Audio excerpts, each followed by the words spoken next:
Britain কারা? যারা 200 বছর আমাদেরকে পিটিয়েছিল, তাই না?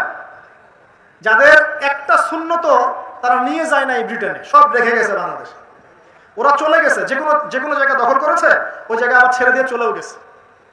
ঠিক আছে, কলোনাইজ করতো সারা ওয়ার্ল্ডকে, ওই জায়গায় ছেড়ে দিয়ে চলেও যেত।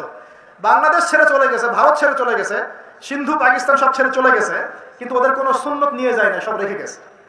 এমনকি বাথরুমের কমোডের সুন্নত পর্যন্ত দিয়ে গেছে।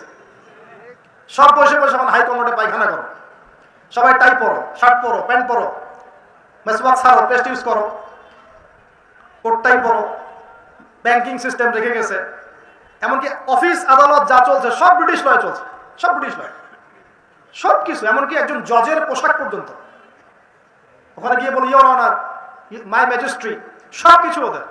তাহলে আসলে কি আমরা স্বাধীনতা অর্জন করতে পেরেছি ব্রিটিশদের থেকে? ওই ব্রিটেন নেতৃত্ব দিল সারা বিশ্বটাকে এইভাবে। এবার ব্রিটেনের উদ্দেশ্যটা কিন্তু সারা বিশ্বকে নেতৃত্ব দিয়ে হাত পা গুটিয়ে বসে থাকা না। ব্রিটেনের একটা গভীর উদ্দেশ্য ছিল। কি উদ্দেশ্য?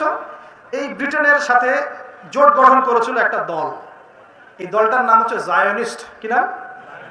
এই শব্দটাকে আপনারা, এই জায়ন শব্দটাও কোথেকে আসছে এটাও জানতে হবে আপনাদের। ওই যে হাইকেলে সুলাইমানির কথা বললাম না, ওই হাইকেলে সুলাইমানি যে পাহাড়ে ছিল, ওই পাহাড়টার নাম ছিল জায়ন।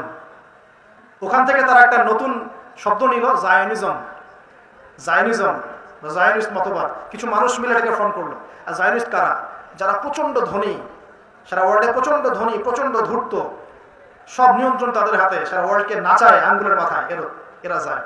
কিভাবে এরা এত শক্তিশালী হলো? সোনা বিক্রি করে। কি দিয়ে?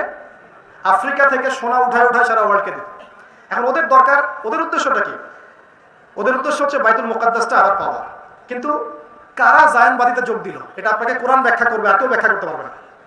কোনো পলিটিক্যাল অ্যানালাইসিস এটা আপনাকে ব্যাখ্যা করতে পারবে না।